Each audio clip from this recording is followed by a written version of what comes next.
Magandang araw po sa inyong lahat.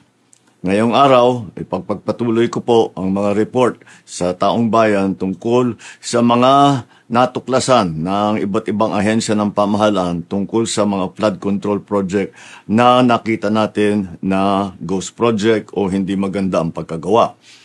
Ngayong araw, nais kong ilahad sa inyong ang mga natuklasan ng Office of the Ombudsman kaugnay sa reklamo ng DPWH ukol sa isang flood control project sa Kulaman, Jose Abad Santos sa Davao Occidental. Ito ay may halaga na halos 100 milyong piso at ipinagkaloob noong 13 January 2022 sa St. Timothy Construction Corporation. Ayon sa investigasyon, ang proyektong ito na sinasabing natapos noong 2022 ay hindi kailanman nasimulan. Sa inspeksyon ng CIDG noong 25 September 2025, natukoy na walang anumang konstruksyon sa lugar na yon.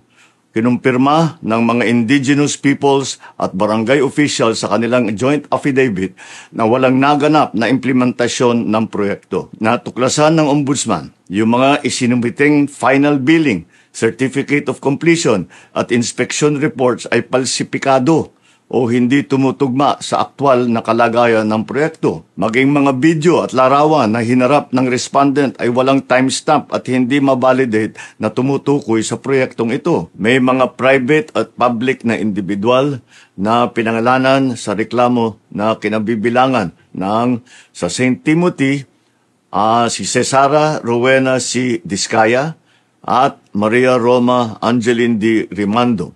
Meron pang iba, mga ibang nasa ahensya ng DPWH na nasama rin sa kasong ito.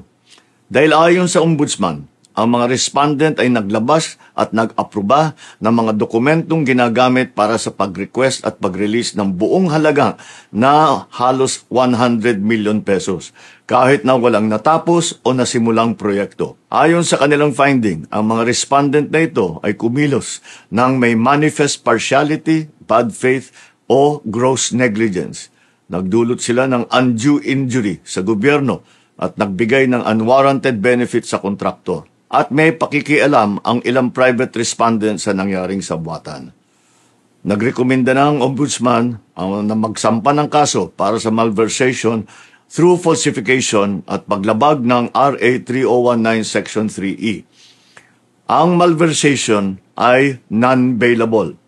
Mabigat ito dahil hindi nila mababayaran ang kanilang paglaya. Pag naisampa na ang mga kasong ito sa korte, ang susunod na hakbang ng judiciary ay ang paglabas ng arrest warrant para sa mga pinangalanang individual. I have directed DILG and the PNP to ensure that they know the whereabouts of Discaya at nung iba pa para paglabas ng arrest warrant ay maaresto sila kaagad. Umpisa pa lang ito. Marami pa tayong ipapakulong at marami pang magpapasko sa kulungan. Maraming salamat.